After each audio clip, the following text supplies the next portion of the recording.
spend a million. I can spend a million. I can spend a million. I can spend a million. Walk by still like money. Back touchdown, niggas know this money. Trick code 2500. Got shooters on deck, just shit that money.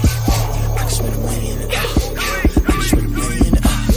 I can spend a million. I can spend a million. Walk by still like money. Back touchdown, niggas know this money. Trick code 2500. Got shooters on deck, just shit that money. I can smell the money in the air. See the money falling out the sky. Fuga on $1 million jewel. Bag of model, I ain't even try. Walk by, smell like money. Dope shake up on a fresh like first Sunday. Outfit 2500 in my cell phone, jumping on my trap, hot bugging.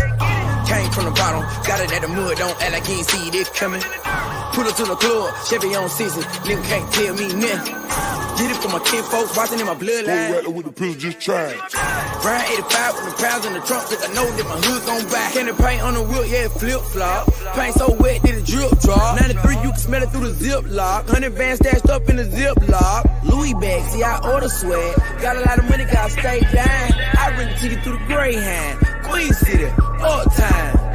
I can spend a million. I can spend a million. I can spend a million. I can spend a million. Walk by, feel like money. Back touchdown, niggas know this money. Trick code 2500. Got shooters on deck, just shit that money. I can spend a million. I can spend a million. I can spend a million. I can spend a million. Walk by, smell like money. Back touchdown, niggas know this money. Trick code 2500. Got shooters on deck, just shit that money. Been getting money. Been had a set. Been done lost it all. Been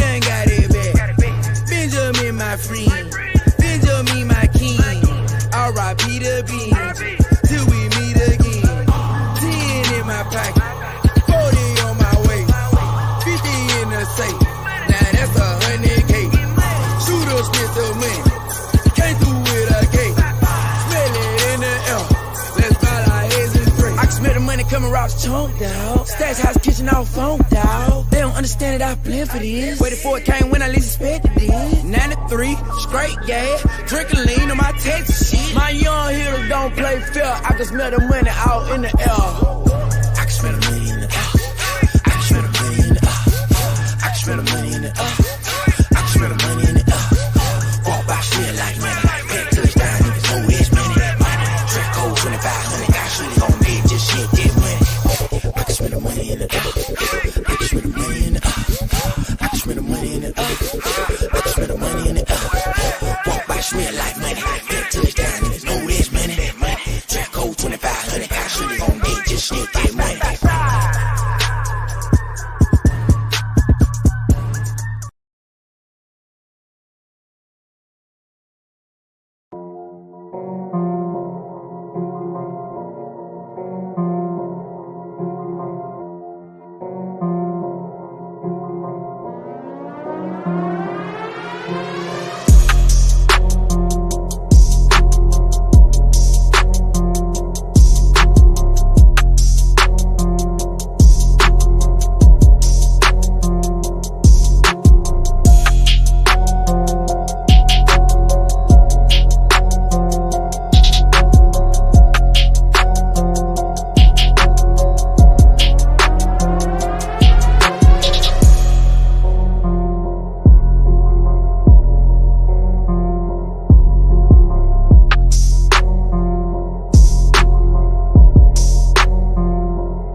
Oh man, well, beautiful people, best damn nation.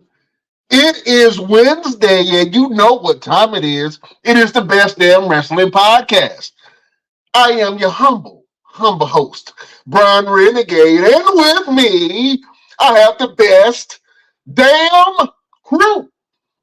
First of all, this man could either be a thug or a superhero, depending on the time of day and night.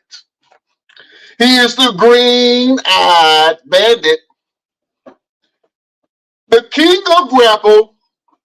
He's your mama's favorite wrestler, and he can whoop your daddy ass, Mr. Everything, Victor Andrews. Yo, what up?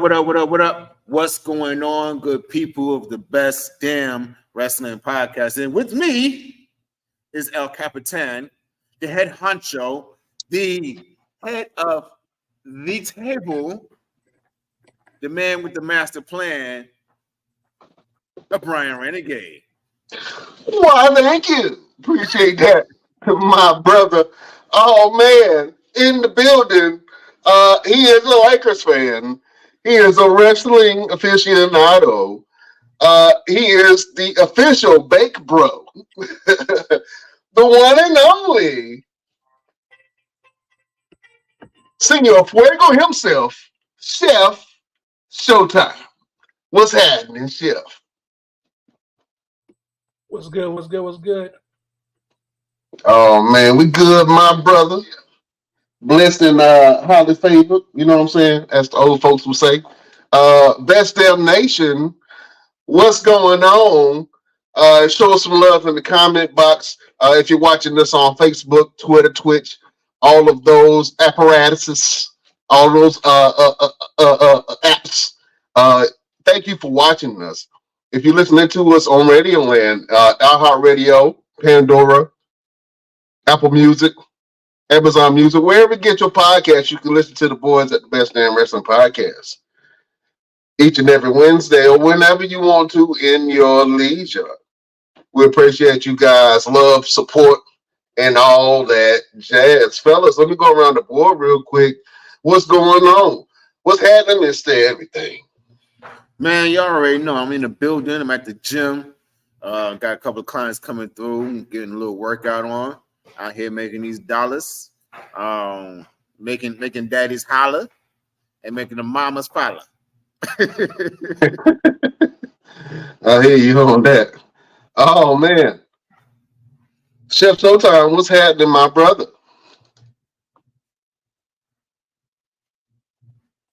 Same old, working hard, trying to get this money. Oh man, Chef, the hardest working man in show business, Jack. I would be remiss if I did not say what's going on to Beyonce's real baby daddy, the one and only entrepreneur of entrepreneurs. This man once had a dream, and Martin Luther King stole his whole speech from him. Just like Steve Harvey stole Mark Curtis. The one and only LP is in the building. What's going on, man? How y'all brothers doing today? Oh, we doing good, man. Can't call it. What's been happening with you? Real quick. Can we go ahead and deem LP the Tony Stark of the Best Damn Wrestling Podcast? Hey, show them real quick. Show them one of the things that you made for when you do the photo shoots. One of them headpieces. Like you really put some thought into the stuff that you do. Show them it is one of them. You can see some of the breastplates and headpieces right there on the wall. Handmade. Tony Stark, man. Tony Stark. Tony Stark. I'm trying to get there. Oh man. LP, you got a big show coming up, my brother. Tell the fans a little bit about your show that you got's coming up. Oh yeah, just Back to the Future fashion show it's not based on the movie Back to the Future, but it's based on the theme decades of fashion, 70s, 80s, 90s, 2000s, 3000s. Just going through time and putting together a great show. I officially start this Sunday. So after that it'll be rolling full speed ahead. Oh man, so if you got some time, go ahead and get your tickets for your boy LP, man. He's gonna be shutting down the city with another fashion show. We're excited about this one, man. Can't wait to see it. Mr. Everything, are you in this Back to the Future fashion show LP is throwing? Man, I'm stuck in the past trying to get to the present just to see the future. Mr. Cast the call again, LP. What we gonna do with it? I missed it again. Look, wrestling takes all my time, man. That's the hardship about being a professional wrestler. That's the hardship getting into everything. You can't be everywhere. He won't be able to make none of the rehearsals or nothing. His schedule too crazy. Yeah. Yeah. He can't come in limping down the runway because somebody hit him with a leg kick. You know what I'm saying? Can't roll your kneecaps, Jack. Yeah, exactly. Oh man, well, Mr. Everything, listen, man. I want you to tell the peoples what we got going on, man. We got a big interview for you guys. Absolutely, man. We got an amazing guest happening with us tonight. My man Dontae Smiley, one of the greatest talents out there. Listen, we bring the best of the best of the best on here. That's why we call the Best Damn Wrestling Podcast, because we bring the best damn wrestlers of the independents of today, tomorrow, and yesterday. Daggone it. That's what we do. And tonight we got somebody that's no way short of one of the best damn wrestlers out there that should be signed by tomorrow, but they're playing. They're playing with us.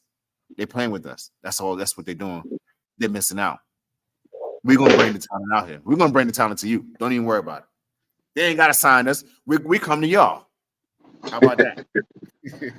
Oh man, so I'm excited about this interview with the one and only Dontae Smiley. We're gonna talk about him, about his wrestling career, a little bit about his music, his background, and all that jazz. So stay tuned. We got a hot one in the chamber for you, beautiful people. Can't wait to see it. Oh man, fellas, real quick.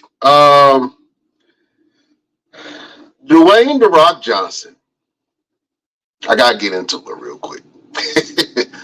Dwayne "The Rock" Johnson made a debut last week. Showed up on WWE television, and he said some things that were very interesting. One of them being that he was going to go out and going to sit at the head of the table. We're going to talk about that in a little bit. I ain't going to hold y'all, man. I know y'all waiting for it. Hold up. We got an esteemed guest in the building. Popping in this thing. Go ahead, Mr. Everything, and do the due diligence. Absolutely. Ladies and gentlemen, take your attention off of whatever you're doing and put it on this man right here. He is not only a professional wrestler, he is a personal trainer, he is a music artist. He's one of the greatest artists of this generation. He's my man, my brother, my homie, Dontae Smiley. Welcome to the show, bro. Hey, man, I appreciate y'all having me, bro. Thanks for reaching out. It's good to be with all you fellas. Hey, no problem. Man. Hey, before we even get started, I'm going to go ahead and let y'all know something. The first time I met this man, he started talking. I looked behind me and was like, DMX? Where my dogs at? My dogs at? Fair play. Yeah. So, Dontae, thank you again for joining the show. We're going to go ahead and introduce everybody so that way you know who you're talking to really quick, and then we're going to get right into the questions. Right up above me, right here, is our guru. He's been making predictions, and they be coming true for every now and then. I wish he would predict when we're going to get signed. Right. He can predict by tomorrow. But it's LP right here above wrong stuff if it ain't that. Yeah, exactly, right? Right above him, we got our chef of the chefs of all the chefs, who can cook you anything from a biscuit to a brisket. My man Showtime. And right above him is our Capitan, the one that runs the show, the one that put us all together, our head honcho, our head of the table, Brian Renegade. What's happening? Nice, yeah.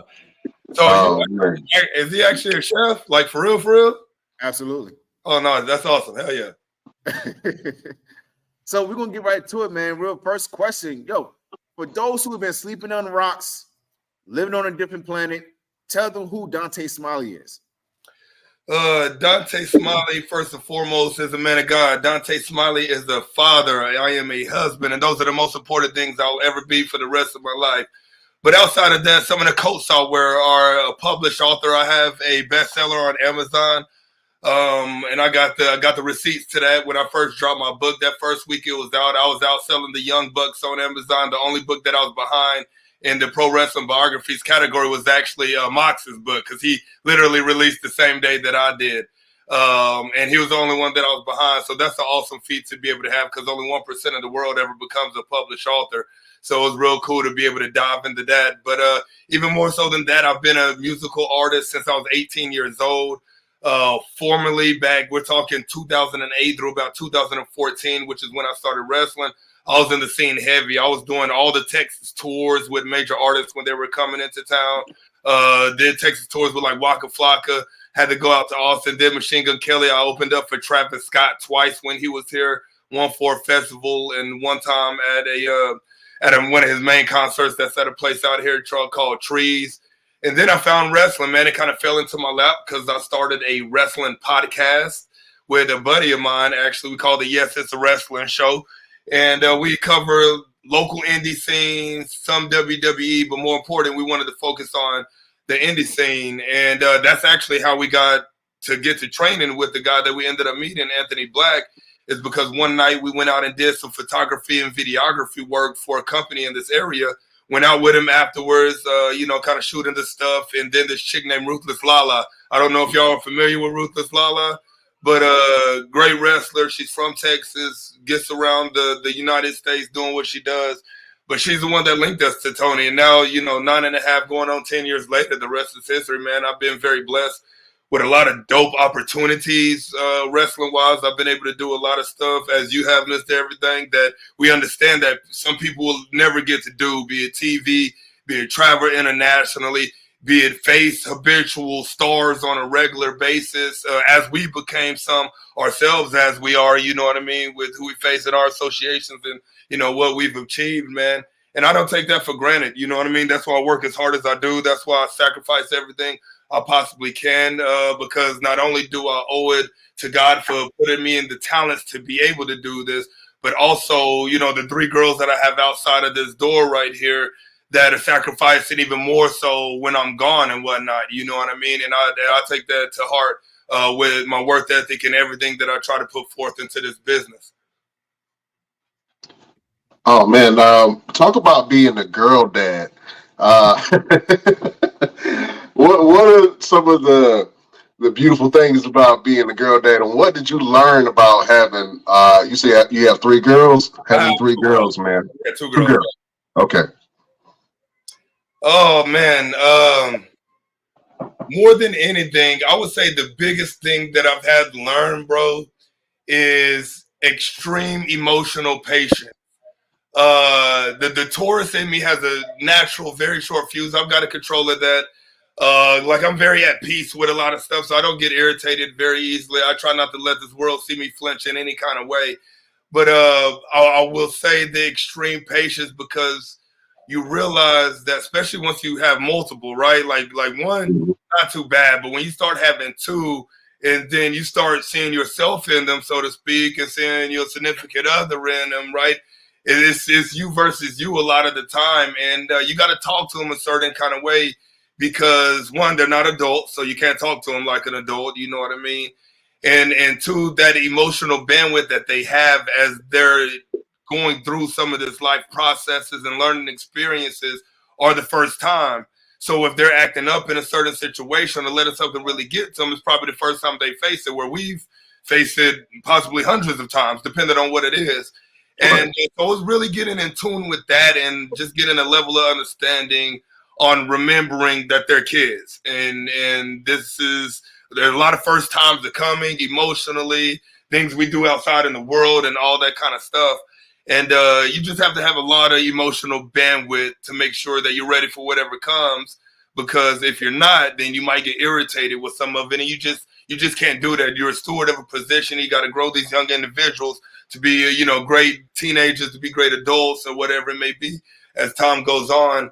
And so everything you do matters. Everything you say matters. Everything they see you do, that you have them do, the way you talk to them, the way they see you talk to your significant other, the way they see you treat people in public, all that plays a great part in their learning process throughout life. And if you're somebody that treats people wrongfully or not with the utmost respect and love like we're supposed to, they're going to see that, and they're going to take to that, and they're just going to be another version of you by the time they really start doing things themselves in the world, Yeah, that's a great point, man. Here at the Best Damn Wrestling Podcast, we love love. You know what I'm saying? And more than everything, we love black love. And we like to give the wrestlers on this show an opportunity to talk about their significant other, man.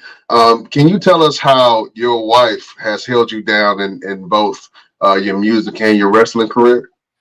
So I'm 35 right now. I met my wife my second semester of college. And so this is the spring of 2008. Of my freshman year. That's when we met, and we've been together ever since. We have our 10-year and wedding anniversary coming up in August on the 2nd. But more congratulations.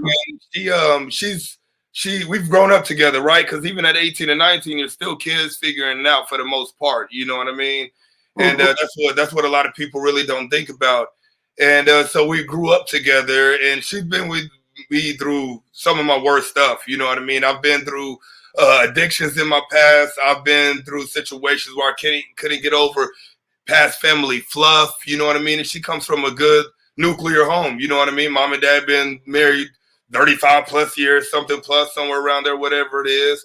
You know what I mean? She was a great school kid, graduated college where I got bored and dropped out and started just focusing on music and all that kind of stuff. You know what I mean? But through it all, after I got over my addictions, after I got over my fluff, after I got saved, I asked her one time, you know, like why she stayed with me. You know what I mean? Why did she stay believing in me? And the one thing that she said is that she could see number one, she could see more in me than I could in myself at that time. And she told me that she could see the version of me 3 to 5 years down the line that I was going to grow into, and really felt in her heart that what I was doing and going through in those moments in my early adult life were exactly that, early adult life situations. And she, you know, believed in that maturity in me. And now we're doing well. You know what I mean? I'm one of the first people to own a business in my family. I'm technically the second. My grandma owned a daycare. I own a fitness training business. You know what I mean? I'm the first, like I say, published author in the family. I'm one of the only ones that isn't working like a 9-to-5 job. I work for nobody else, answer to nobody else.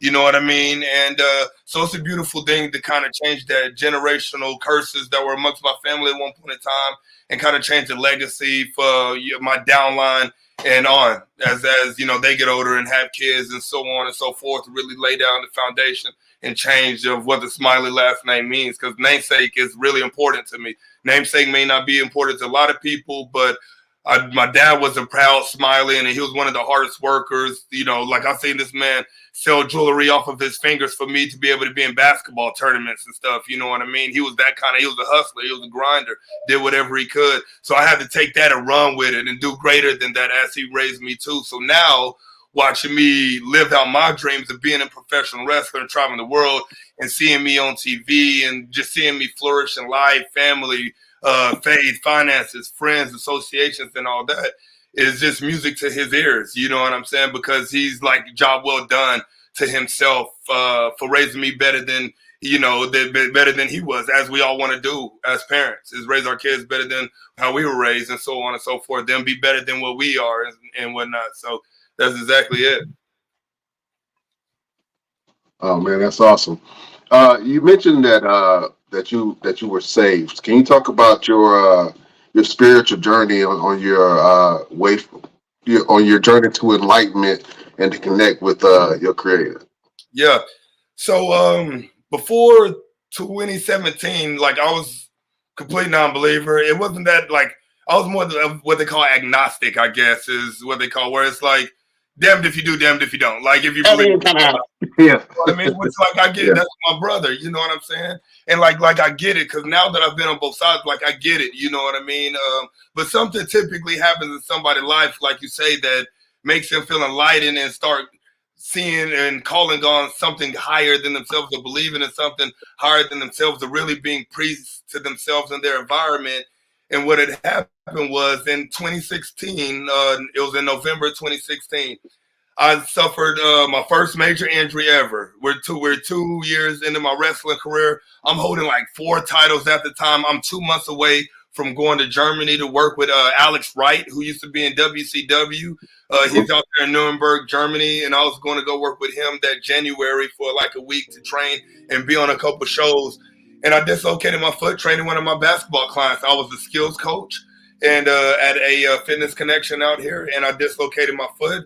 And when I had everything stripped, when I was in college, I used to have a bad pill addiction at one point in time when I was in college. And I got over all that, you know, but when I got injured, the first thing that obviously doctors do is give you pills, especially on a dislocation when they got to aggressively adjust it and all that kind of stuff. Right. And then I went back down that rabbit hole and started getting really depressed, started getting really suicidal, and kind of didn't know what to do. I'm going off on everybody. I'm kind of losing myself because at that time, everything that I was wrapped in what I did, not who I was. You know what I mean? And there was just one day where I was just honest with my wife about how I was feeling in one moment when I was having some bad thoughts go through my head, some suicidal thoughts. And she was like, you know, like, I've tried to help you. But she's like, I don't know what else to do. You don't want to go to therapy. You ain't really expressing what you're feeling to me and all that kind of stuff. Because like I was locked into myself and my mind and everything that was going on in there. And I had a client named Ali Makahi that I trained in fitness. And every week she would give me a church invite card. I never went for years. Like I had this lady train me for 2.5 years, never went. She habitually gave me one of those invite cards every week. And I'm a person that like the cards, I typically didn't keep them, but for whatever reason, this day there was one that was still in my wallet. So after I talked to my wife, I went to my wallet and I saw that card in there. And it was kind of like a last ditch effort to find something, you know what I mean? Because I didn't know what else to do, you know? And so that following Sunday, we went to the church that we went to, which is Elevate Life Church out here in Frisco, Texas. And ever since then, I haven't stopped going. If I'm within 8 hours on an event on a Saturday, I'll drive back overnight just to make sure that I'm in church on that Sunday morning. You know what I mean? I've become a big part because I never want to go back to that feeling that I had before. You know what I mean? So I just try to stay real intentional and stay real in the thick of it as far as my involvement in church, because I do 100% believe that me giving my life and getting saved in this, in Christ and all that, saved my life. You know what I mean? Like, I know it's kind of cliche because that's what every, Christian, Jesus believer says. But I mean, it's the God, the honest truth, because I was on a very, very dark and bad path and had a cloud over my head up until that point. And the moment I walked into that church, I felt a relief like I never felt before. And I made sure that I didn't ignore that key that I got at that moment, that download that I got in that moment. And I stayed true ever since. Oh man, that's a beautiful answer, man. Chef Showtime got a question for you. Go ahead, Chef. What two belts are you holding back there? I see them two belts. So the white one is the main OIWA International Heavyweight Championship. I've been that champion for the better half of 3 years. I had it for a little over 2, and then I relinquished it because we're supposed to go on that CYN tour. When me and Andrews was part of CYN, and we were getting ready to go on that tour before Braun Strowman got re-signed by the E. Then the tour got canceled. So then I came back and ended up actually winning again. This black one is the OIWA International Heavyweight Championship, but this is a custom one that Sir Mo from Men on the Mission made me, because he's the one that runs the OIWA, and he made me that custom black one, for the work I put in as I've been championing a lot of the stuff that I did backstage, because I told him I wanted the black leather, so he gifted me with that one as my personal one. So the moment, God willing forbid, anybody beats me, whenever that happens, they're getting that white one. That black one's going in the case, because that black one's like my version of the Brahma Bull belt. I dig that. We got Sir Mo on the show tomorrow, man. You got a question that you want us to ask Sir Mo? Ask Sir Mo, who is the one wrestler that he thinks is the most looked over currently on the independent scene? Okay.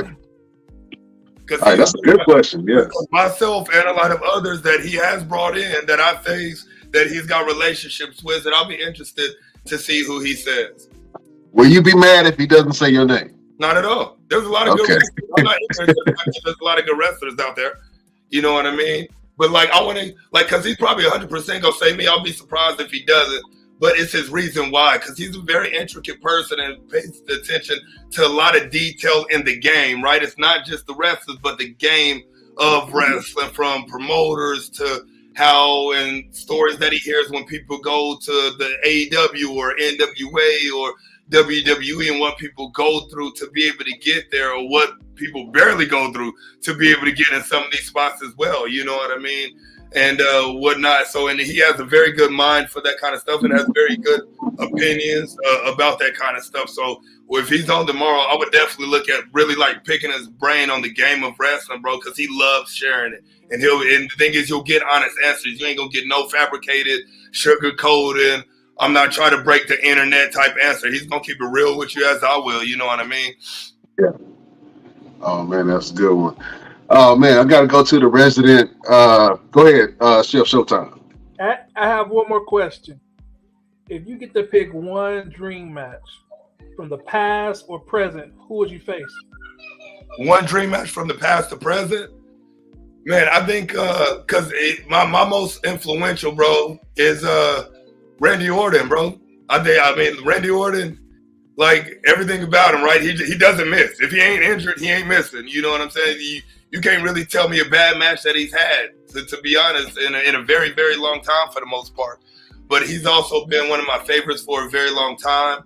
Obviously, I'm an Attitude Era kid. Like I said, I was born in '88, so the mid '90s, late '90s is really when I was deep into wrestling. All the figures, all the shirts, every Monday Night Raw, and so The Rock is very influential, obviously, as well, and one of my favorites. But more than anything, bro, I would be able to die a happy death, being able to face Randy Orton at least one time. You know what I mean?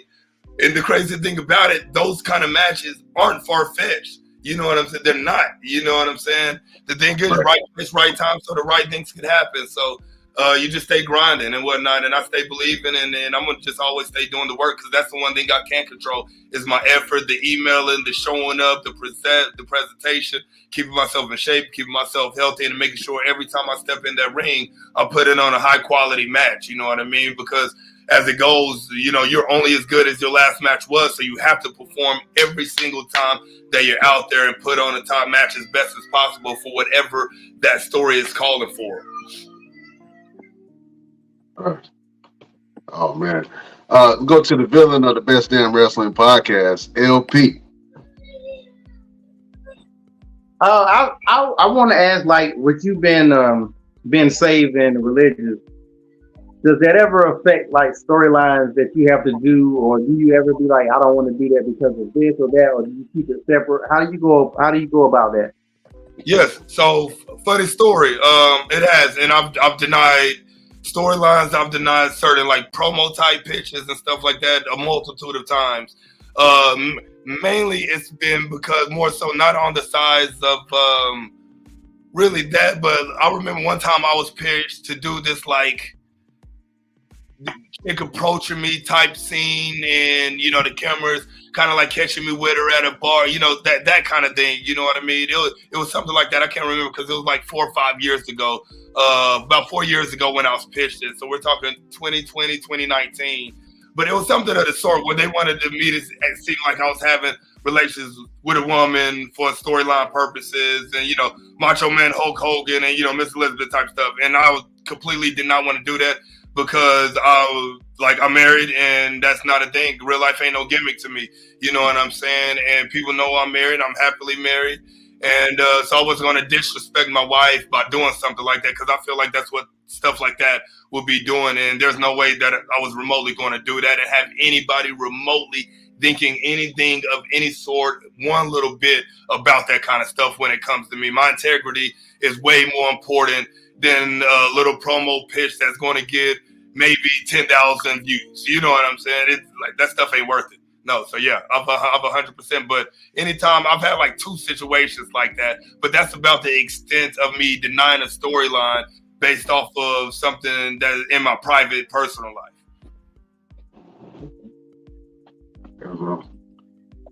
Was it a hard decision, or was it something you right then you're like, nope, ain't no debate, ain't no change in my mind, nothing? Right away, I was like, you know, I can't do that. Like, that's exactly, I think that was my exact answer to him. I was like, you know, I can't do that. I was like, you know who I am. I was like, you know what I'm about. You know, he was like, oh, I was just saying if you, you know, I was just trying to test you and see what you would say. I was like, no, you weren't. You wanted me to do it because you thought it was going to be a good story. But I'm not, dude. It was right off the rip that I was denying that 100%. Is that trying to test your gangster? They know black men don't cheat. Right, yeah. Is that more on the independent side of things when you can deny stuff like that? Because I've seen, let's say the WWE side, where I've seen guys do stuff where I know they didn't want to do it, but they did it. So is it different? Is it different when you're signed with like a bigger company versus independent? Like, I'm pretty sure JR didn't want to kiss Vince McMahon butt on right. or stuff like that when they did it. So is there a difference when it comes to that, or? I'm just talking about in general. Like, is there a difference even with the business when independents can say no, and if you're on a bigger roster, you can't, or it's the same thing regardless? Well, like, it's the same thing regardless, because you can say no anywhere because we have free will in this world. They might feel like they can't say a certain thing because they're scared they're going to lose opportunity, lose money, or lose something in the situation. So it's, it's a what's it worth to you situation. For some people, their integrity isn't worth it. You know what I'm saying? Because life is bigger than all this, right? Like the grand scheme of life is bigger than anything that happens in professional wrestling. We have to remember that. And because you got to answer to people, you know what I'm saying?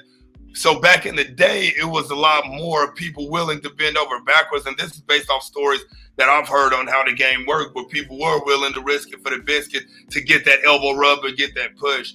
But nowadays, I feel like even at the majors, they respect game a lot more when it comes to what happens in people's personal life, because they have to, because social media exists now. So everybody sees who people are married to, even if they're not married to another wrestler. They see the wife, they see the kids, they see this person, you know, playing Barbies. You know, Tommaso Ciampa posts his daughters all the time, and he's in there getting his nails painted and playing with his Barbies with his daughter and that kind of stuff. You know what I'm saying? So I think it's easier and more well respected to be like, you know, I'm not gonna do that, and it'd be like, okay, rather than back in the day when I don't think it used to be so much like that, right? Because once again, with social media, you can't hide from anything. WWE pulled that curtain back when they had that NXT show that they had way back in the day, Breaking Ground or something like that, if I remember what it was called. And so that's when the curtain really got pulled back on this business, right? Because they were doing all the behind scenes stuff and building of matches and all of that. And so ever since then, everybody's been like, all right, you know, screw it, kayfabe what? Yeah, ever since then, and it just deploying whoever they genuinely are all over social medias and not really sticking to the gimmick on social media as well. Okay. Oh man, what's the biggest lesson that you learned since becoming champion? Ooh, the biggest lesson I would say that I've learned being champion would be not everybody that seems happy for you is happy for you. That's good. What are you preaching today? Well, like, because here's the thing, right? At every single company, there is one top spot. One. At every company, there's a top spot. In the OIWA organization that has multiple companies under it, we got like four or five companies under the OIWA umbrella. So this title is the number one title of the organization. So I'm the champion of all the champions when it comes to the organization. And that's the foundation, right? But then at SOAR, you got the SOAR heavyweight champion. At CKW, you got the CKW heavyweight champion. At SCW, you got the SCW heavyweight champion. So them at their promotions is the number one spot. And there's still only one for that said company. Not the organization, but there is for the organization, but for that said company. There's only one women's title in the organization. So there's only one women's spot. There's only one top spot for the tag teams. So you know what I'm saying? So people would be idiotic, to be honest, to not be somewhat of like, damn, I want that when it comes to that title. You know what I mean? Or at least to be in a match with me with that title, because I generate good social media presence and my videos get real good plays on YouTube and things like that. So you literally just get more eyes on them if that's the case. With the audience that I've been able to build for myself and that we've built as the organization as well, with everybody that's a part of it, from the people that just help set up as far as our students go, all the way to Sir Mo and Jason Maldonado that run the organization. And so, yeah, but there's been some people that I thought were close, and I've seen it through other situations where jealousy kind of happened between friends for no reason other than wearing emotions on sleeve and forgetting that it's not about them, and forgetting wrestling is a work at the end of the day. And like the Iron Claw said, people get chosen for positions based off whatever the promoter feels to be in said position, and they get to stay in that position for however long said promoter wants them to. You know what I mean? And it's all about value at the end of the day too. How much value do you bring overall, right? Can you be the guy? Can they send you to schools and do these talks if they need to? How's your social media presence? Do you present yourself as a professional? Do you show up to every show in sweats, or do you dress up to every show without being asked? You know what I'm saying? And that all the pieces, right, make up what it takes to be a top guy. And not everybody is fit for that, like they think they are, and not everybody is willing to change themselves to be fit for that position and would like to stay how they are and be in that position, and it just doesn't work like that overall at every company. You talked about your last name and leaving a legacy of respect for your last name. What does it mean to carry on that tradition of the Smiley name to you and your family? Well, it means a lot because the Smiley last name is one. So I'm from Oklahoma City, technically. That's where I was born. I've been in Texas since I was 3 years old. But I was born in Oklahoma City, and all my family from there. So all my upline from some part of Oklahoma. And the Smiley last name, as dope sounding as it is and as ear catching as it is, ain't worth shit, to be honest. Like in the past, like grandfather was hard worker, but like 9 to 5 was gone all the time. You know what I mean? And whatnot. My dad was a hard worker. His siblings, I have family members that were former prison, crack addicts. Like that was synonymous with the Smiley last name up until really my dad met my mom and kind of took him out of that at one point in time. Mind you, my parents ain't together anymore, but my dad meeting my mom kind of from the burbs area of Oklahoma, but she took my dad out of that environment to help change him. And then in turn, I saw my dad work hard, like I said, selling rings off his finger, chains off his neck to be able to pay $500 for me to be in a tournament down at UT that a college scouts are going to be at. You know what I mean? But I wanted to even do more than that. And so I wanted to be the first one to genuinely live life on my means, chasing something that I've always wanted to do. You know what I mean? Not do stuff because it's what I had to do to be able to provide, but provide being able to do whatever I want to do in my life with chasing this dream. And so that's what changing it is for me, man. And that's exactly what it is a legacy changer. And that's a conversation that my dad and I actually had recently. You know what I mean? I got Smiley tattooed like Jersey style on my back real big and like graffiti brick style.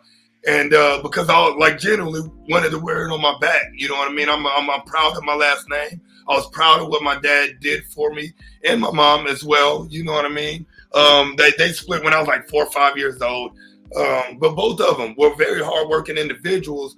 But I didn't want to be a 9 to 5 hardworking individual. I wanted to be able to show people that you could do more. You could be bigger than this. You can achieve your dreams. You don't have to succumb to this job just to be able to provide if you really want to go out there and get it. And I just put my head down and grinded from the music, flowing into wrestling, flowing into fitness, and just nonstop all go. You know what I mean? My schedule is crazy as far as everything, that I do throughout my life to, make up what Dontae Smiley does and how I provide for my family.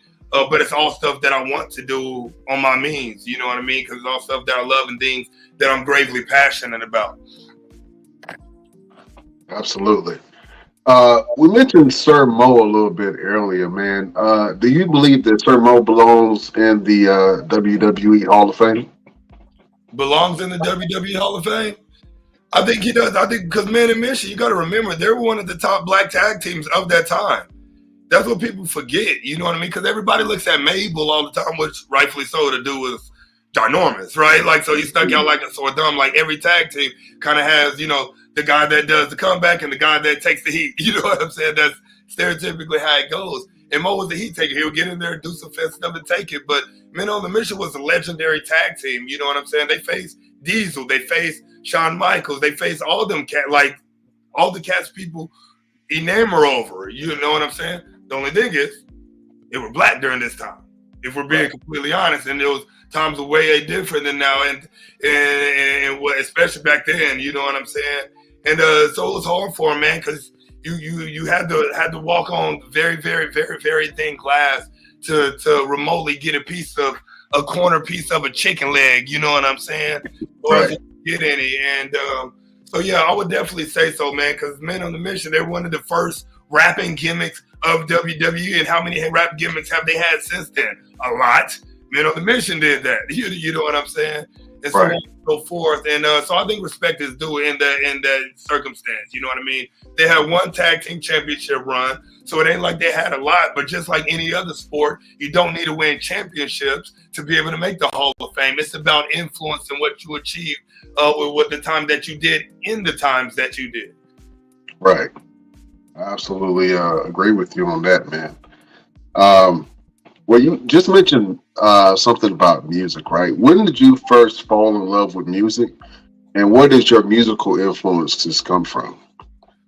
I first fell in love with music as far as listening when I was probably, I would say, 8, 9 years old. And because of my brother, actually, he had huge zip folders, you know, with the inserts to put CDs in, but like boxes of those zip folders.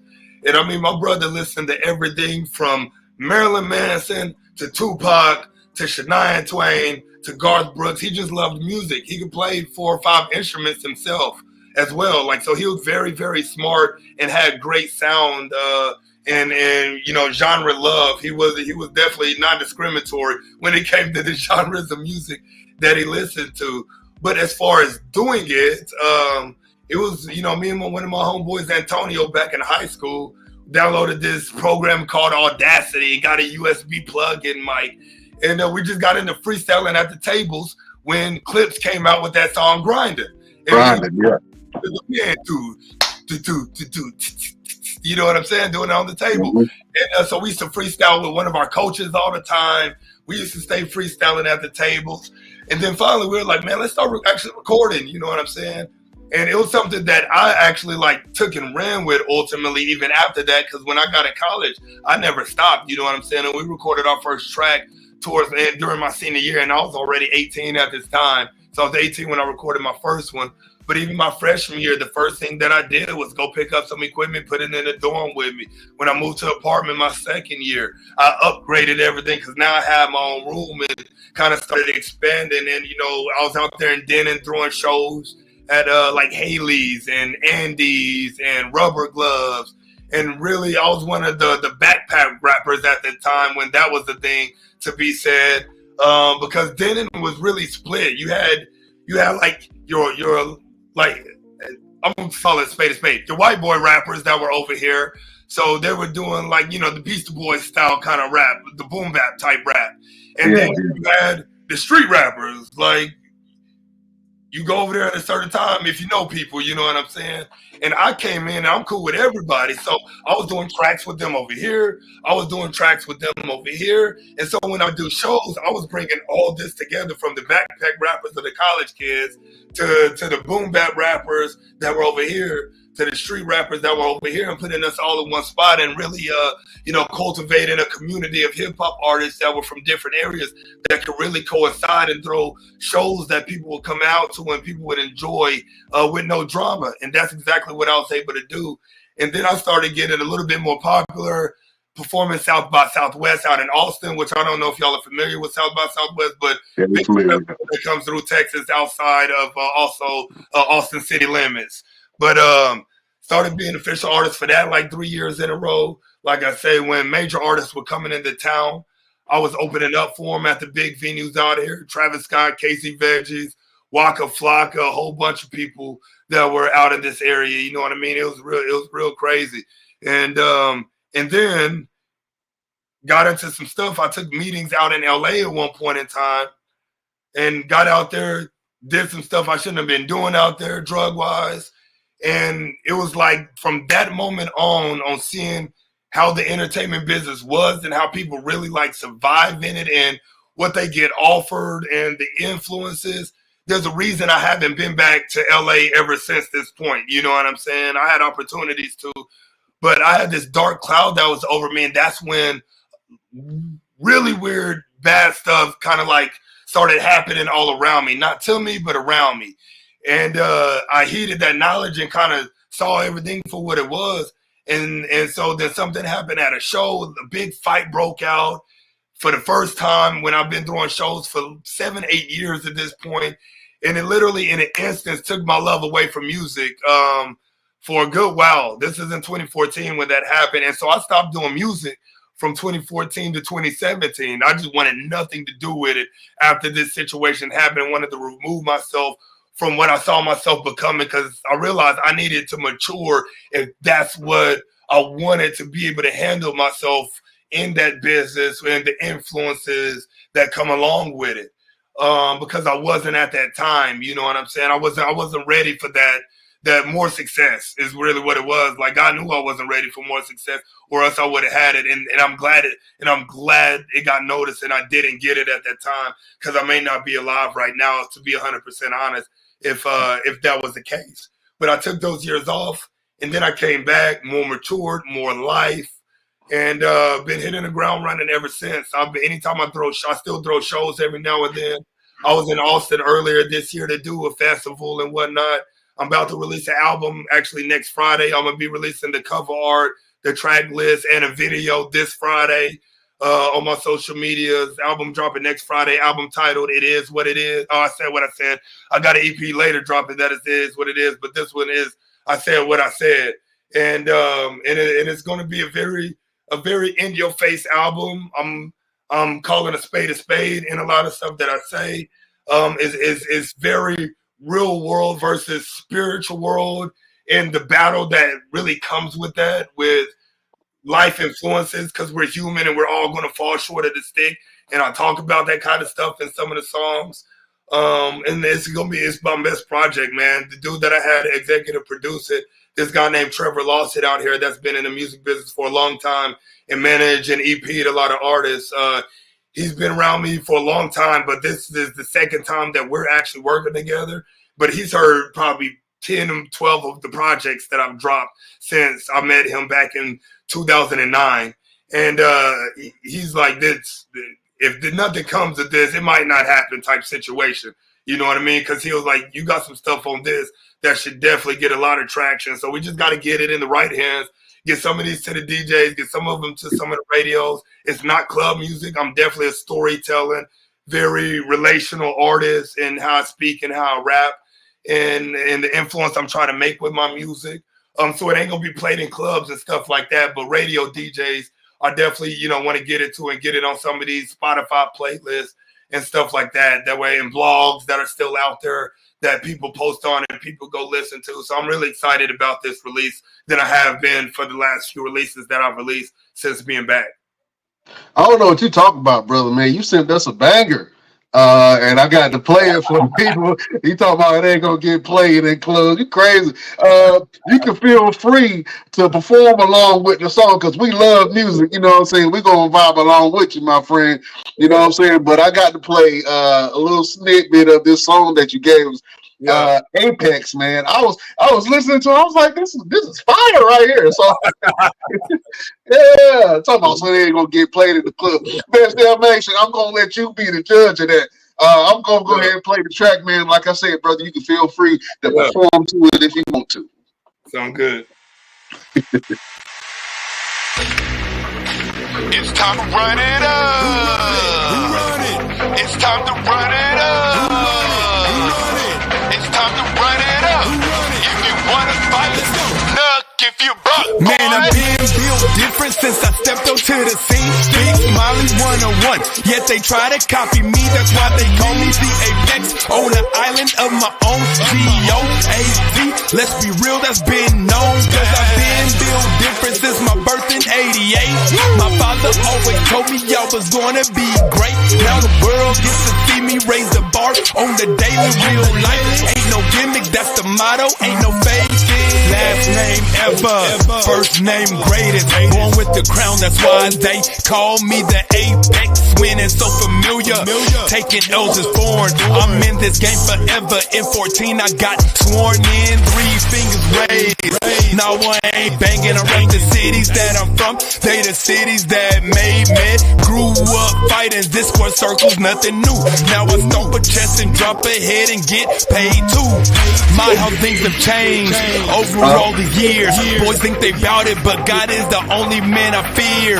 Gold belt collecting, hater block wearing, real shining bright, succeeding, not caring what they saying. Man, I've been built different since I stepped onto the scene. Big Smiley 101. Yet they try to copy me, that's why they call me the Apex. On the island of my own, G-O-A-T. Let's be real, that's been known, cause I've been built different since my birth in 88. My father always told me I was gonna be great. Now the world gets to see me raise the bar on the daily real life. Ain't no gimmick, that's the mind. Being built different. Built different. Yeah. What you talk about? That's a flamer right there, boy. That was fun. So funny thing, right? As a wrestler throughout my career, I've never used non-original music outside of my own or some of my rap friends that I've known, obviously, since I've been in the game. I always either put them on or have one of my own tracks as my interest music. I never once in my career from day one have used any mainstream song as my interest music. Oh, that's awesome, man. That is awesome. You can walk down and be like, yeah, I made this. Download it on Spotify, iTunes. Right. Now, I've done a couple tracks from some other people as well, too. So it's been real cool that people wanted me to do that kind of stuff. Because I'll do, they don't call them jingles anymore, but pretty much jingles for businesses and stuff, maybe for their podcast or for a commercial they're doing and stuff like that. I've done like all that as the artist as well. So that's pretty cool too, to kind of have that as little side jobs and side quests to do, just for fun when people need it. So it's been dope, man. Blessed me with a lot. Man, we ever need one for the show, I'm calling you. Yeah, let me know. Definitely, bro. Let me know. I love it. I love it, man. Music was the first thing that I was like over the top passionate and gung-ho about. Music and wrestling, you know what I'm saying? But music was the first love. I loved basketball when I was playing it, and all that kind of stuff growing up, sports and whatnot. But as far as something where I was like, I could do this, I want to do this, and I want to do everything I can to do this, music has been that thing since I was 18 years old, you know what I mean? And like I say, outside of that 3 years, that's never gone away. I love doing it. I feel like music is one of the top means that you could touch almost every single person in this world, right? Because it's out there and it's going nowhere. We listen to music from 20s, 30s, 40s, 50s, 60s, 70s, 80s. It's timeless. And so it never gets lost in the shuffle of anything. And that's what I love about music, because it allows you to relate to individuals, man. There's nothing like even controlling a wrestling crowd is dope in itself, but it's dope in a different kind of way than standing in front of thousands of people rapping a song that's rapping it back to you, or you telling them to put their hands up and they put their hands up, and just seeing in unison everything happen and seeing relate and seeing people cry. And, oh man, it's wild, man. It's a whole different experience being a musical artist as a performer there than even as a wrestler. They both have different ways that they're very similar, but also very different when it comes to really connecting with a crowd and getting on the same wavelength with the people that are paying to watch you in those moments. Absolutely, man. I love how music really speaks to the character. How does your music speak to your character? It does, because, that's why I say I'm built different, you know what I mean? Especially with that song, because anytime I change, I'm going to change my song with it, you know what I mean? If I'm changing gimmicks, and right now, I'm in that build different mode, you know what I mean? And what I mean by that is I operate as a one of one, right? I don't get caught in what anybody else is doing. I could care less, because if I give that situation over there what they got going 10% of my attention, that's 10% less that I have to focus on me. And I think it takes a build different mindset to be able to do that. When I hit the gym 5 out of 7 days a week and train exactly how I have to train to be able to keep myself healthy and keep myself strong and looking good for TV, I have the discipline where I don't need somebody to tell me to go. I have the discipline where people don't need to tell me to eat right. Granted, I'm a trainer, so obviously I'm going to be disciplined because I'm telling other people to as well. But at the same time, it takes a different mindset to really get in tune with being like, okay, my friends aren't on the same fitness journey that I am. Those other wrestlers aren't on the same fitness journey as I am, and so on and so forth. It takes a different mindset for that. And I correlate it to a lot of aspects of life with the way I operate, that a lot of other people don't operate like that. And that's where the whole built different mindset for myself and the definition that I've given that word to myself in the song with the things that I do, that's how it goes. What do you want people to know about you?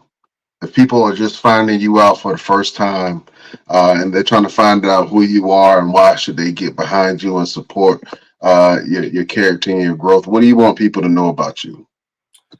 I would say more than anything is that it's not about the one thing, it's about the all things, and I'm about the all things.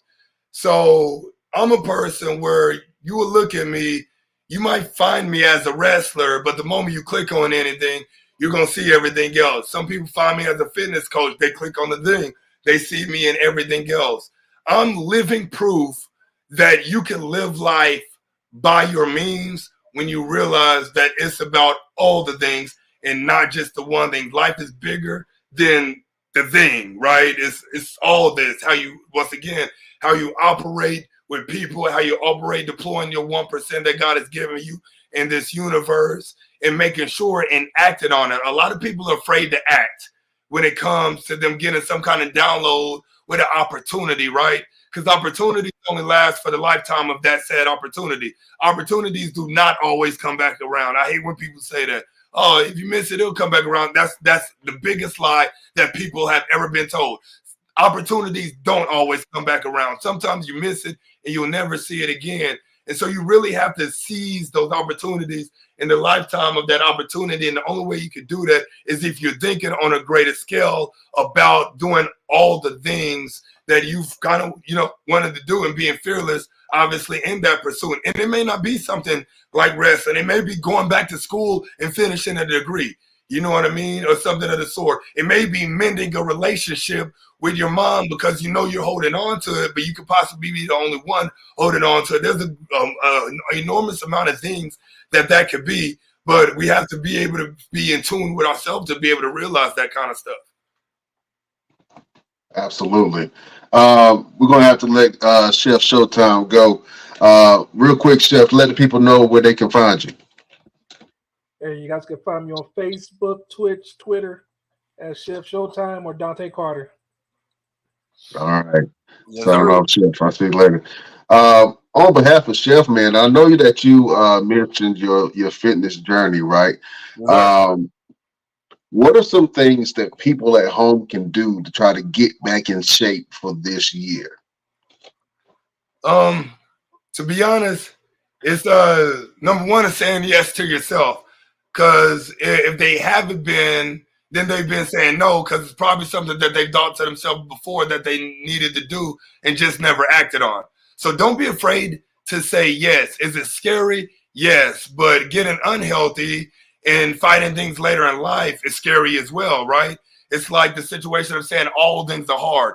Being out of shape is hard because you're out of shape and everything is going to be hard. But also being in shape is hard as well because you have to have a great level of discipline and show up every single day, regardless of how you're feeling in that moment, to do the work, regardless. You know what I mean? It may not be perfect, but you always got to show up. So hard is hard across the board.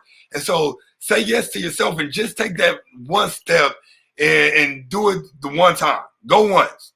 Be it apartment gym, be it you do 25 air squats and 25 push-ups or 25 squats and you go walk a mile or whatever it may be. Say yes and go do it once. And day number 2, do it again. Say yes again.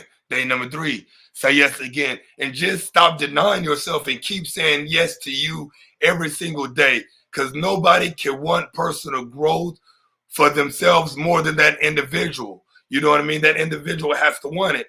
And but you got to show up for yourself always because whenever you bring your greatest you into the world, you give your greatest to others. And that's what the world needs is everybody's greatest version and most pristine version and self-personal growth version every day. Absolutely. Absolutely. We got Mr. Everything on the show. We like to do this thing every once in a while. I don't know what it is about Mr. Everything. He got a beef with most of the wrestlers that come on this show. I don't know what it is, but he always has a few things to say. If you would mind entertaining Mr. Everything, we got to go to promo school real quick. And Mr. Everything has some things personally that he would like to say to you, I guess, when you guys next meet. So, beautiful people, prepare yourself because we're going to the best damn promo school. And look, man, look. Dontae going first. Let him go first. I'm gonna do this like what was the name of the movie? 3 Mile. What was the movie? 3 Mile? No. 8 Mile. Yeah. 8 Mile. Let him go first. I'll let him go up. So here's what's funny about this situation. This man, Mr. Everything right here, can't even remember the movie that he's trying to say to make me go first. You know what? He's damn right. I should go first. You know why? Because I have those. Matter of fact, Mr. Everything knows, just like everybody else that has crossed primetime Dontae Smiley's path, that they have gone down, including him. Because over here is different. At the level that I'm at, is different. Everything I do is different because I can do everything everybody else can. Everybody cannot do what primetime Dontae Smiley does because real life ain't no gimmick. You heard me. Okay. I understand. I understand that when you think that it's your time, you call yourself the prime time. And the thing about you, Dontae, is yes, you can do everything that you do, but you can't do everything that I do. Because that's why they call me Mr. Everything, because I'm capable of doing every and anything. And you may say, and I see in cars rolling in your head, that I can do everything except beat you. But however, you didn't beat me, Dontae. You stole a win. Like everybody else does that steps in the ring with Mr. Everything, they steal a win. They never beat me. They always steal a win. And that's fine and dandy because when we cross paths again, Dontae, I know exactly where your mindset is. I know what you are capable of. I know what you're willing to do. And I'm not going to waste any prime time to let you get that win again. Because when we step in the ring again, you're going to do one thing for me. And I say my name loud and proud and with conviction, or you would keep my name out your mouth. That's promo school, ladies and gentlemen. hey, real talk. Man. Real It's getting hot. Real quick. I've been connected with Sir Mo for a very long time. He saw me at a show in North Carolina, and my son's mother went and spoke to him after my match, and he gave me this autographed picture of him and Big Daddy V. Ray, may you rest in peace. And on the back of it, he was like, "Your great match, wrestling Messiah, Black Jesus." And he has called me Black Jesus ever since. Even He does. when I was there, he was like, "Yo, that's Black Jesus." And I don't That's nobody funny. do nothing wrong because that's Black Jesus right there. Y'all gonna be in trouble. And I stayed in contact with him and I connected with him, and he connected me to Jason. And Jason invited me out to Arkansas. And of course, anybody that wants to get an opportunity in SOAR, OIWA, Chaotic Kingdom, Lit, wherever, you got to go through this man right here. You have to go through this man right here because he is the elite of the entire locker room, the entire company, the entire organization. And they put me through that test. They said, "Yo, we're going to put him in there with Dontae and see how he does." And from that moment on, it was like this. 100%. It was like this. And Jason has been in contact with me ever since, and they bring me back as much as possible.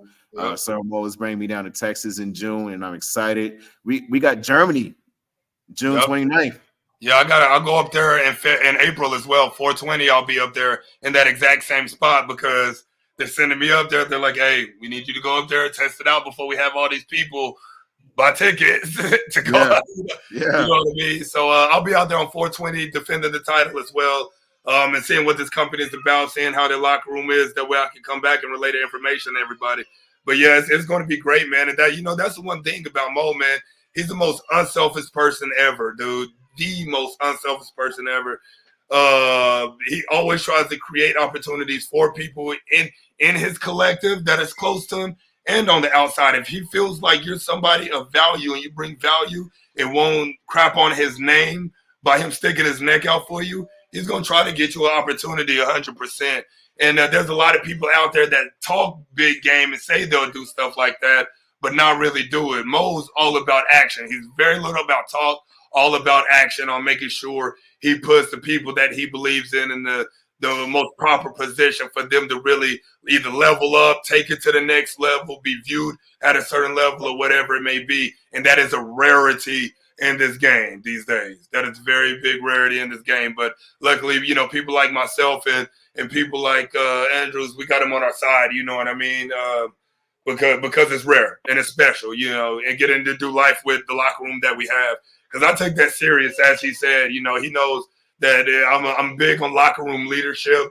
I'm big on locker room culture because I think there needs to be a certain atmosphere in a locker room for when these people like himself comes visit or whatever, they feel like family automatically. The greatest thing that I hate is going into a locker room and feel like I got to sit by myself like I'm some weirdo on a bus. You know what I'm saying? Because it happens at some companies, because people, not everywhere do they make you feel welcome. You know what I'm saying? But it don't matter who we bring it in, bro. I don't feel threatened by anybody. You come into the locker room, you automatically family me unless you don't want to be, which is totally fine. But we're going to invite you to everything. We're going to do the show. Everything's going to be good. Everybody have good matches. Then it's like, hey, we're going to eat over here afterwards. You want to come to the restaurant with us? You want to come over here with us? When are you leaving tomorrow? Do you want to go work out in the morning before you leave? And everything of the sort, because we want people to feel like they're family when they're a part of our locker room, because to me, they are. And I make sure all the locker room follow suits in those situations, and they automatically know, because that standard presentation and core values has been long set, and they've adhered to that already. Absolutely. Could we see a possible tag team with Dontae Smiley and Mr. Everything Victor Andrews? This is professional wrestling. Anything could happen. We're two beautiful black men, so of course it could possibly happen. You know what I mean? Of course it could possibly happen. You never know, because I don't like seeing things happen to certain people. You know what I mean? Mr. Everything, he be around. You know what I'm saying? So he's somebody that if somebody's trying to do him wrong, he's somebody I would help, and I hope he feels the same way. And if it came down to it, then we'll mollywop any other two people that we would have to if we had to. Absolutely. Listen, if that ever happens between me and Dontae, you can forget about the entire tag team division of every company, because they're gonna be like, look, we can't keep up, we can't breathe, our bodies hurt. My lungs hurt, my heart hurt. Listen, I got pain in my veins. I don't even know how that's possible. That's what's going to happen to him, okay? Because you guys need to check out Dontae's workouts. And do you have anything on video? You have a couple of things on video, right? Oh yeah, I got a few things. I mean, on Facebook, on Instagram, type in Dontae Smiley, they'll be able to find it. 100%. Absolutely, you guys need to check out some of his workout. Everybody says, "Oh, Victor Andrews, I ain't working out with him." Look at this man's workout, and then come holler at me and see who you'd rather be bothered with. Neither one of us. You don't want to be bothered with neither one of us. But we'll get you to where you want to be, the way you need to be. That's going to fit for you. Like, we're not going to try to kill it. Our workouts are designed for us. Right. We try to tell people all the time, it's designed for us. But if you want to come and get your work in, we got you. Oh man. Listen, this was a great interview, man. Yeah, most definitely. We do this thing each and every show. It's a way for us to give a little bit of motivation, a little bit of hope to the people that listen to us. It's a way for us to almost give a little bit of a ministry and of sorts. Do you have a quote, a word of positivity, a word of motivation to help people get through? Dontae Smiley, do you have a final word for the beautiful people? Yes. And that final word would be, more than anything, and I wholeheartedly believe this, and it's cliche as hell, but it's what's gotten me through and gotten me laser focused. And I've said it already during this interview, and it's that people have to understand that nobody can do the work for them, right? And that's the thing. Nobody can do the work for you. You want it, you have to do the work. In this world, it may look like handouts, but there is no handouts in this world. You know what I mean? There is no fair in this world. All you can do in life to succeed, that you fully control all the way through, is the work that you put in to do so. Because nobody can stop that. And with that, nobody can stop or block a blessing that you have over your life that you don't let them. That's right. Oh man, that was a final word from Deacon Reverend Smiley. Oh man, you got another calling on your life, brother. Man, hey, listen, you got a voice, my dude, and I think that a lot more people need to hear what you have to say. I think that you are very talented. You're very well spoken, and I think that you're what we need to have the voice like yours in these locker rooms and the representation like yours on our TV screen. So we wanted to just give you your flowers, my brother. We love your work. We're going to keep on supporting you even after this is done. Anything that you post, we're going to repost. So as we grow, we want to help you grow, man. And if I know if you need anything from Mr. Everything, go ahead and ask him. He ain't gonna say no to you. Yeah. Oh, that's my dude, bro. Oh man. Well, listen, thank you for that final word, man. Where can people find you? What's your social medias and what you got going on? Most definitely. So Facebook, Dontae Smiley, DontaeSmiley. Instagram is at DSmiley Built Different. Twitter is at DSmileyBD. Also, you could Google my name. My SEO has been locked in, so everything about me is going to come up. As I always joke, I say there's more about me on the internet than I wish there was. You know what I'm saying? But it's also at the same time, it's a beautiful thing. But yeah, so those are all the ways, man. Got a lot of good stuff coming up.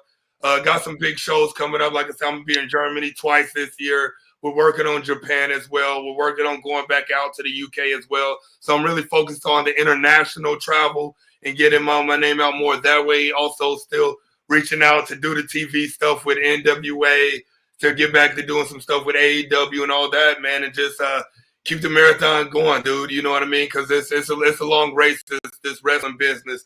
And you know what I mean? I'm not going to let the wrestling business take me out. If it ever came down to it, it's going to end when I want it to end, and that end ain't coming no time soon, because I still believe that the best is yet to come for Dontae Smiley when it comes to my professional wrestling career. And I owe myself and my family and this business the time to be able to find that out. You know what I mean?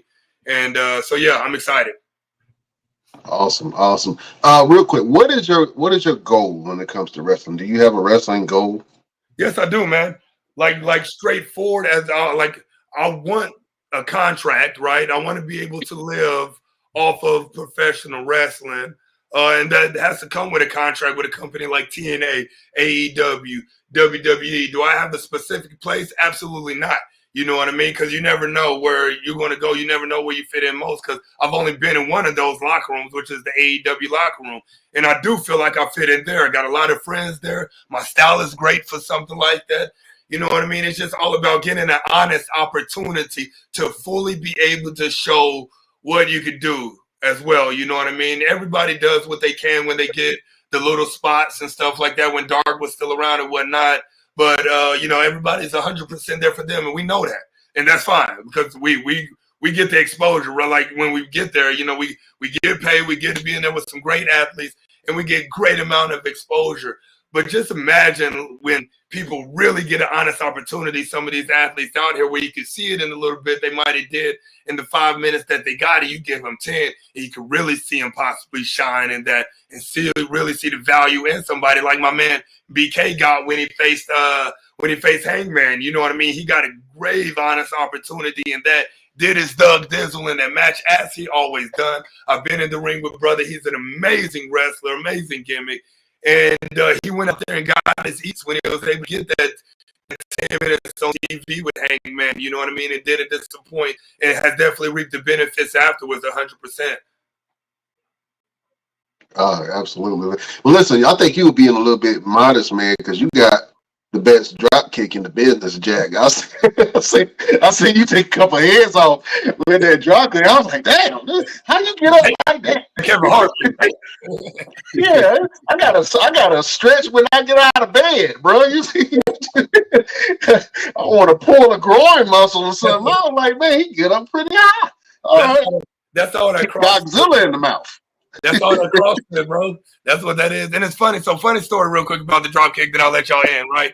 So back in the day, we're talking 2017, 2018, my former tag team partner and I, you can kind of see those right there. Like we won like tag team of the year here in Texas, like multiple times at a big podcast that covered Texas wrestling. So we were really out there as a tag team for a good while, but we faced Keith Lee and Shane Taylor when they were PBK at VIPX.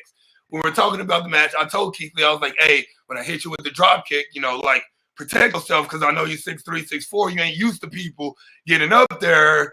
So please make sure you put your hand up. And he was like, all right, you know, cool. He did not put his hand up and he got his foot busted on accident. Right. I mean, I still got the picture right in the chops, right there. 6'3", 6'4", bro. I was like, oh shit. You know, he was like, no, it was my bad, dude. He was like, you told me. He was like, but then it was there. And I was like, damn. Like, you told me, but damn, I ain't know it like that. I almost kicked out my molar. Right. That's funny. That's awesome, man. Well, listen, we would love to see more from you, my brother. You are always welcome back on this podcast, man. You now a best damn alum of the show. And anytime that you want to come on, if you got something to promote, you got some new music that's dropping you want to share with people, man, we'll play it on all our platforms. But like I said, we wanted to give you your flowers, brother. And we looking forward to some of your future endeavors. I appreciate it, brother. Thank you so much for having me on. Oh, of course. Anytime. Mr. Everything, I got to ask you, do you have a final word for your beautiful subjects? Absolutely. So last week, we took a final word from the movie Finding Nemo. This week, we're going to take a word from the movie Frozen. You your Disney kid, can't you, man, boy? Look, man. I got kids, okay? But I've been thinking about it for a while, and it is Grandpappy said that the brain can be easily changed, but the heart not so easily. So I want to say to the beautiful people, your mind can be easily changed, but your heart not so much. When you do something, put all your heart into it and stick with it. Don't let your mind take over your heart and change you or deter you or detour you or send you on a different path from what you want to do. You might sit there and say, oh, I don't think this is going to work. I don't think it's going to come to fruition. I think it's taking too long. But if you really want that, if you really feel it deep in your heart, let your heart guide you and let your mind change to what your heart says, not the other way around. That's a word, yo. That's a word, Jack. That's a beautiful word. This is why they call me Mr. Everything. This is why they call me Mr. Everything with the green eyes. I can't follow that one. I can't follow that one. I'm gonna let that breathe. That is a great word from your boy, Mr. Everything, Victor Andrews. My name is Brian Renegade. You can find me on all platforms at Brian Renegade. We got some more stuff for you. Oh, tomorrow we got a huge interview we've been talking about him almost all interview, but your boy Sir Mo will be in the building. He's talking about his career, a little bit of training, and some more stuff. So check that out. The interview with Sir Mo, and you can always check out all the replays of the show on all of our platforms: iHeartRadio, Spotify, Pandora, all that jazz. Listen. Can't hold you no longer. Dontae Smiley, you are a gentleman and a scholar, sir. Thank you for being on this platform. We are looking forward to seeing more from you, my brother. Thank you. Appreciate it, man. All right. We will see you next week on the next Best Damn Wrestling Podcast. Beautiful people, we bid you